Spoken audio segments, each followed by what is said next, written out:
To clarify the question that I believe was previously being asked by the gentleman from Franklin is on two separate occasions in Judiciary Committee, one being in December and the other being in January, we requested the data that you have continued to cite that you have, and I believe it was well over 100 pieces, and we have yet to be given that information.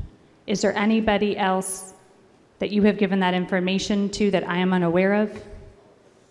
Gentleman from Jefferson. I don't know who she's aware of that, Mr. Speaker, who she's aware of that I've given the data to. So I don't feel like I can adequately answer the question. I can tell you that I did take the packet to the lady from Jefferson to her office last week following committee, and she was not there, so I wasn't able to get it to her another time.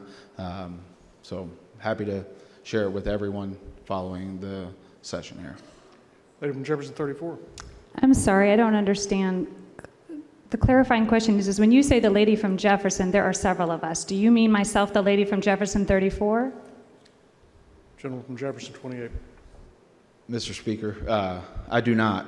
I was referring to another lady for Jefferson, but I could not remember her district number, so I didn't want to call her by name. So. Lady from Jefferson 34. Thank you. May I ask a follow-up question, please? He will yield to another question.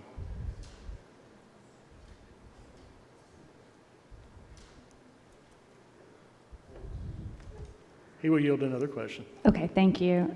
Sponsor, is there a correction impact statement to this substitute that we just passed? Gentleman from Jefferson 28. Mr. Speaker, there is not. I believe that one was published yesterday evening. There were some errors within it, and it has been taken down. So as of now, there is not. Lady from Jefferson 34. May I ask another question, please? He will yield to another question.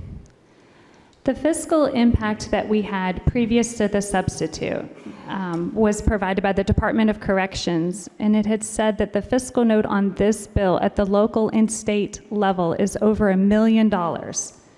And it's important to say that this means that the cost could be well over that, $5 million, $50 million, $100 million. Do you have any other information that you can provide for this body or the individuals at home to give them an idea of what the financial ramifications will be to this bill if it should pass? Gentleman from Jefferson 28.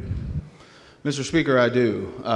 As I mentioned in my opening remarks, crime is costing the United States of America $5 trillion per year, and the average murder in the country costs society $9 million.